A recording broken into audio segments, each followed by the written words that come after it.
If you ever believed that Michigan was where the American dream begins, where hard work alone is enough for a decent life, then perhaps it's time for you to face a much harsher reality.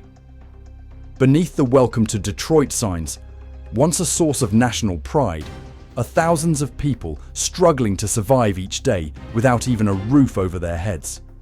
The industrial zones that once shone brightly at night are now covered in dust, and behind those factories are rows of makeshift tents. Families pushed to the fringes of society, silently, quietly, and forgotten. A crisis is quietly spreading, silently eroding every beautiful memory of a once prosperous Michigan. In this documentary, we will lift the heavy curtain shrouding the homelessness crisis right in the heart of Michigan, a place that once built the American dream with sweat and hot steel, now a cold land burying the hopes of tens of thousands of people. Do you remember the 70s, when Michigan was still a symbol of diligent and steadfast America?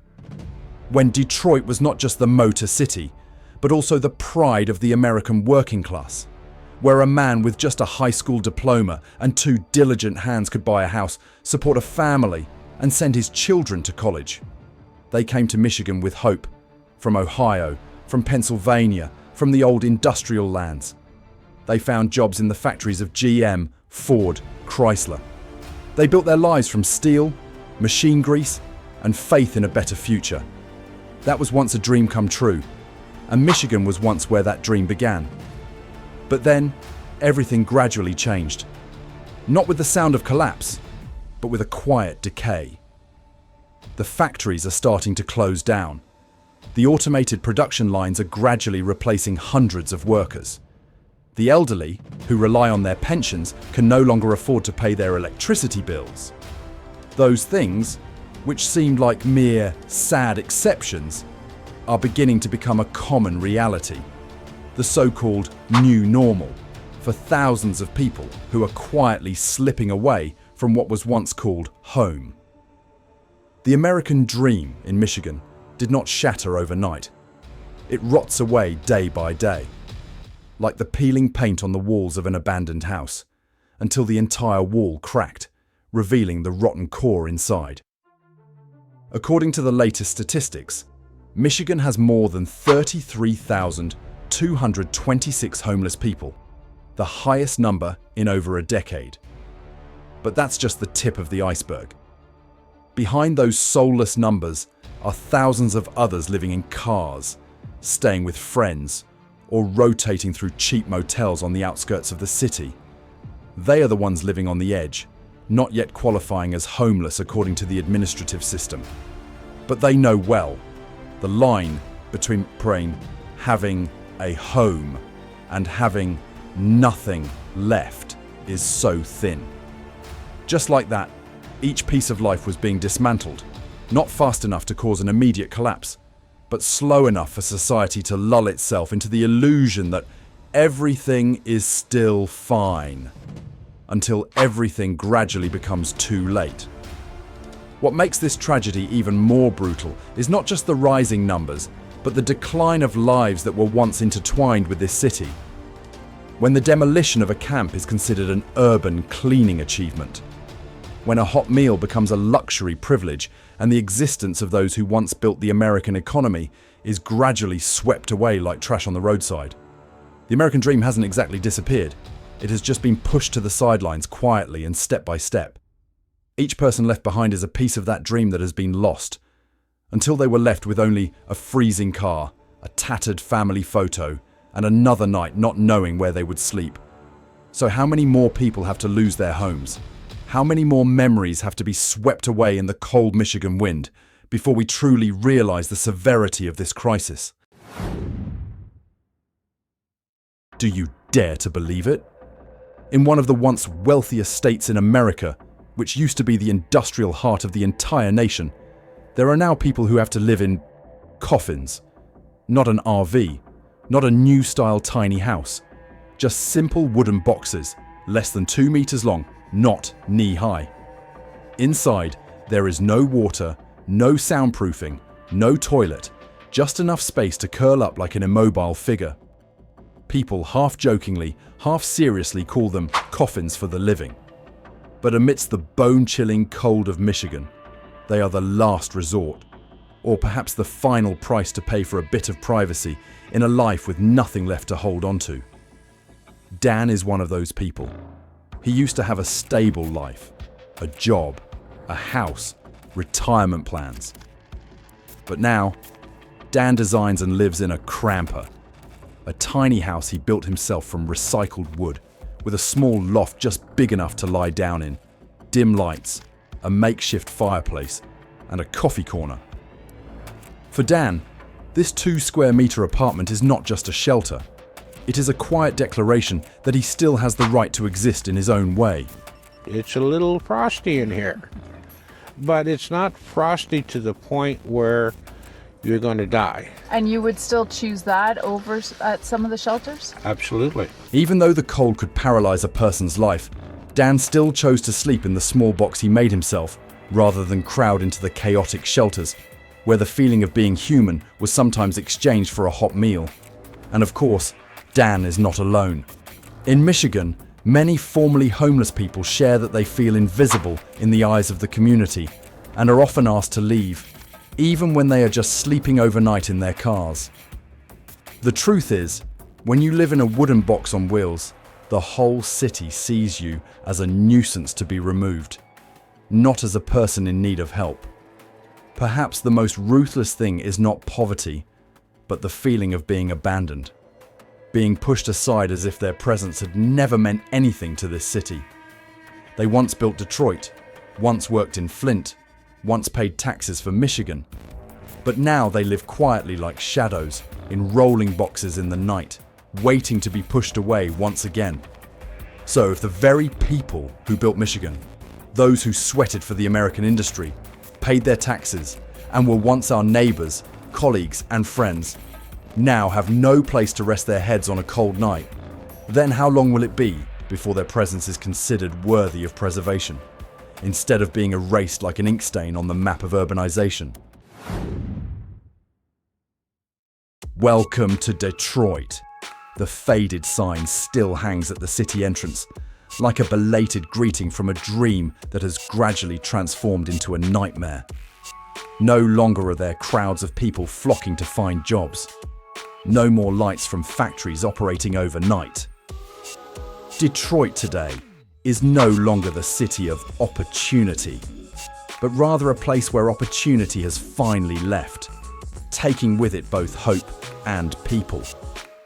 Here, you can drive for miles through residential areas without encountering a single flickering light or a hurried figure on the sidewalk.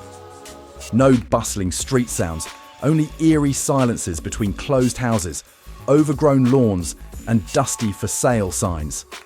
No longer the images you expect from America. Instead, it's Detroit, an unembellished version of a fractured America. What makes Detroit more painful than other places is the memory. Because most of the people living here remember this city when it was still alive. They remember the crowds leaving work, the bustling shops, the time when hard work alone could support an entire family. But now, even finding a temporary shelter has become a luxury. More than 6,221 people are recorded as homeless in Detroit. The actual number could be double if we include those living in cars, abandoned warehouses, or houses without electricity or water. There are even neighborhoods where the number of abandoned houses exceeds the number of occupied ones. This city seems to be torn apart. Each house, each family, each life. But those voids are not just on the map. They lie deep within the hearts of the people.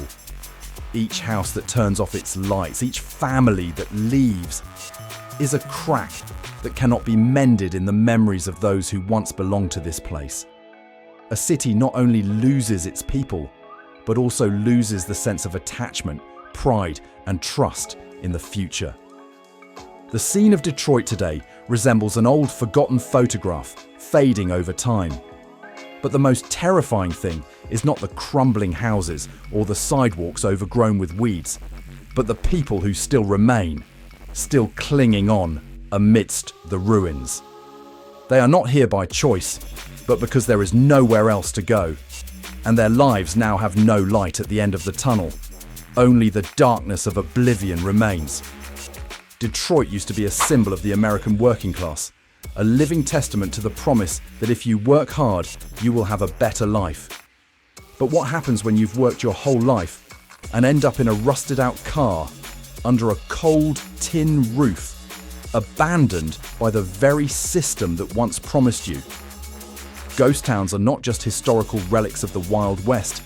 They are coming back to life. Not in some distant place, but right in Michigan, in the heart of modern America. And what sends shivers down people's spines even more is the silent question that echoes after each desolate frame. If Detroit, the center of industry, the pride of an entire generation, could collapse like this, then could the city we live in become the next Detroit? In Michigan, each winter is not only the time when the trees stand bare and the lakes freeze over, but also the most challenging period for those who no longer have a home to return to. When the sun sets earlier each day, when the air is so cold that it freezes the steering wheel, something as simple as a dry and warm space becomes a luxury. If for most people, winter is an occasion to gather around the fireplace and share family dinners, for the thousands of people living in makeshift conditions in Detroit, Flint, or Grand Rapids, it is a series of days spent trying to survive each long night and biting wind. Some people choose to take shelter in broken down cars with heating. Others set up temporary tents behind abandoned buildings, or create small mobile homes from recycled wood, just enough to crawl into and keep warm. A man who once worked in maintenance said he was used to going to bed with 3 layers of jackets and a glass of water beside him. If the water in the glass was frozen by morning, it was just a normal occurrence. Such images are not what one expects from America, but they are the reality every cold season in cities that were once symbols of industry and hope.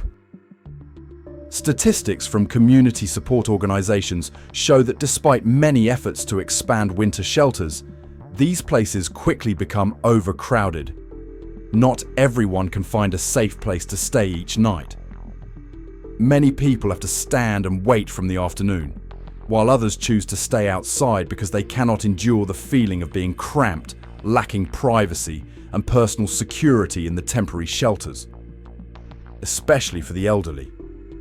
Those who are accustomed to order, kindness, and a bit of minimal quiet. The Winter Emergency Assistance Policy in Michigan still faces many challenges. Limited resources, delayed procedures, and relief centers operating based on private funding rather than a sustainable system from the government. The affordable housing projects remain on paper, while every day the weather continues to test the endurance of those at the bottom of society. The weather here does not favor anyone, but it is doubly harsh for those who have lost the power of choice. If you have a home, the snowstorm is just an inconvenience. But if you live in a car, it's a daily struggle for both body and mind. And when winter has not yet passed, what many people look forward to is not the holiday or the New Year's fireworks, but a room with closed windows, a clean mattress, or simply the peace of being in their own space. No one wishes to become a part of such scenes. But when the most basic things, like shelter and warmth, become a challenge, can a country truly deserve pride in its progress if it allows those who built it to shiver every night in the cold, simply because they no longer have a home? Amidst the abandoned streets of Michigan, there is something even more sorrowful than the crumbling walls. Fragments of memories blown away by the wind, with no one to pick them up. Many homeless people here used to have a specific address. They used to have letters sent home. There are family photos stuck on the refrigerator. There are memories of mowing the lawn every weekend, going to church, or having barbecues in the backyard. But when the house disappears, all of that vanishes too. Not just the material, but a part of their identity. And while society often sees them as strangers, they are actually the former residents. Those who once contributed, were once named, and once had a role. The feeling of not belonging anywhere, no longer being remembered, is one of the most heartbreaking things that homeless people share. Not because they lack willpower, not because they want to live like that, but because, little by little, society forgets that they once existed as ordinary members of the community. In a city like Flint, once proud of its manufacturing industry and bustling worker communities, now only echoes of the past remain. Schools are closing, the grocery store is covered in dust, the post office has turned into a food distribution centre, the yearbook photos were left in the damp warehouse. As if an entire generation that once hoped had been exiled from collective memory. Memories were once a source of pride. Now they have become a burden, because it is the memories that cause them pain. When you were once a useful person, contributing to the building of this city, being pushed to the sidelines is not just losing your home, it is losing yourself. In the temporary shelters, people try to hold on to a bit of their identity. An old photograph, a favourite sports jersey, a worn-out Bible. But when you have to move your sleeping place every few weeks, when all your belongings have to fit into a backpack, memories are also compressed, left behind, or forced to be forgotten. Oblivion does not come crashing in noisily. It is silent, quiet, like windows that never light up anymore. It happens when letters are no longer sent back, when you walk through the old neighborhood and no one recognizes you, when you stand in what used to be called home and only see a patch of grass growing up to your knees. And in that silence, the most painful thing is not having a home to return to, but rather that no one remembers you were ever there. If a person can be forgotten right in the very city they were once deeply attached to, then we, those who still have homes, still have memories, are we truly safe? We often think of homeless people as adults who have lost opportunities, jobs, or fallen into crisis. But in Michigan today, there is a generation growing up who have never had the chance to start from the starting line like we once did. The children, their hair still matted with road dust, their eyes still full of curiosity, are sleeping in cars, in tents, at roadside rest stops, and they call it home. A charity organization in Michigan once warned that the number of homeless children in the state is rising sharply. According to the 2022 to 2023 school year report, the number of students from kindergarten to 12th grade without stable housing increased by 15%, totaling nearly 33,000 children, with an additional 10,000 children under 3 years old lacking safe housing. But this number still doesn't reflect reality, because many children are not counted. No paperwork, no school registration, no fixed address. They exist like small shadows in an indifferent city. And then, the vicious cycle begins again. Growing up without a foundation, interrupted schooling, no address to apply for jobs, no one to guarantee a future. It's not your fault. But society has let these seedlings drift like dry leaves in Detroit's autumn, rootless, with nowhere to anchor. Those children do not need pity. They need a way out, a chance to start the life they deserve. But can we, those who have stepped out of stable years, who have seen America rise, still have the courage to look reality in the eye and ask ourselves, if a child has to learn how to survive before learning the alphabet, what is the American dream leaving for the next generation?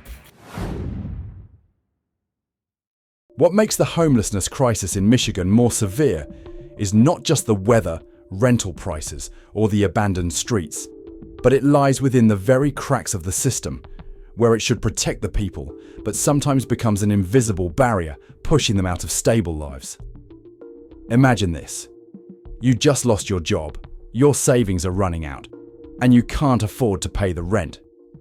You turn to support centres, but your application for assistance is returned due to missing proof of residence documents.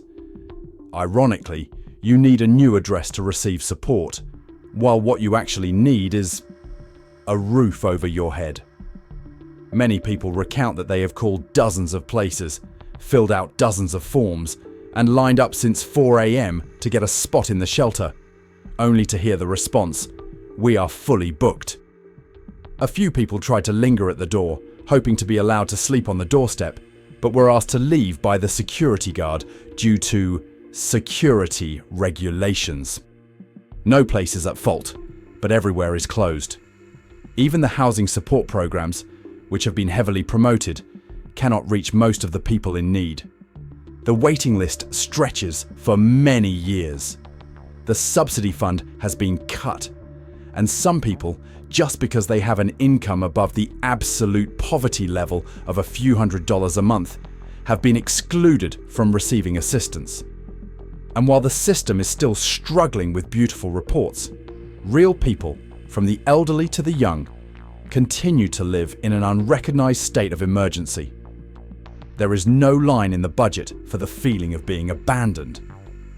There is no subsidy code for the embarrassment of having to beg for food in a crowded street. So if a system is built to protect everyone, but it overlooks the most vulnerable, is it still worthy of being called fair? When we talk about the future, perhaps we should start with a very human question. How can we ensure that those who have dedicated their lives to this state are not abandoned? How can we ensure that children do not have to grow up in tents, in cars, and learn to survive instead of dreaming? If Michigan wants a future, the first thing to do is stop forgetting the past. Michigan used to be a place of new beginnings, where immigrants, workers, people of color, and the poor all once had equal opportunities to start anew. Not because the government was too generous, but because the system at that time still knew how to support workers. A living wage, affordable housing, community hospitals, universal education, and the belief that if you worked hard, you would be rewarded. But those very pieces are falling apart when housing becomes a luxury item, when the local health station is closed due to lack of budget, when teachers leave the classroom due to exhaustion, when a 3-generation family has to live together in an old van just because they can't find an apartment with a rent under $1,200. The future is not just bleak, it's stuck in a vicious cycle. So, where will Michigan go? The answer does not lie in conferences or federal budgets, but in the choices of each community. Do we dare to face the truth that too many people have been left behind? That if we don't change, a generation of young people will grow up feeling skeptical about the very state they were born in. Rebuilding the future means rebuilding from within, from the socio-economic support system, from investing in affordable housing, from stopping to see the poor as a burden, and starting to see them as an essential part of the solution. Channeling the quotes, "It's not a story of welfare, but a story of dignity." A new Detroit cannot be built on the ashes if we do not have trust in each other. The ghost towns of today can come back to life if we do not continue to be indifferent. And Michigan, the once vibrant heart of industrial America, can be revived. Not with steel, but with human spirit. So when will we stop accepting collapse as an inevitable part of life and start prioritizing the restoration of human dignity for the future? From the cold wooden boxes by the roadside to the time-forgotten streets of Detroit, the story of the homeless in Michigan is no longer a singular slice. It is a panoramic picture of the silent erosion of a system once built to protect people, now letting them fall like autumn leaves. We have seen people who once lived comfortably now sleeping in their cars. Children go to school and then live in tents. The elderly, who once paid taxes, who once built factories, now live quietly as if they had never existed. And even more cruelly, society sees them but chooses to turn its back. This is not just a failure of policy or a budget shortfall. This is a failure of compassion, of community responsibility, and of the collective memory we once preserved. What is happening in Michigan is not just a crisis, it is a warning. Because if a state that was once the industrial heart of America can fall into such a state, then where will be next? What do you think about the homelessness crisis in Michigan? Please share your thoughts in the comments section. Don't forget to like, share, and subscribe to support. Thank you for watching, and see you in the next video. The information in this video is collected from public sources and presented for the purpose of analyzing and reflecting current social issues. The video is not intended to criticize any individual, organization, or government. All the viewpoints in the video are intended to reflect reality and do not aim to exaggerate or discredit any party. Viewers are encouraged to seek further information from various sources and approach the issue objectively.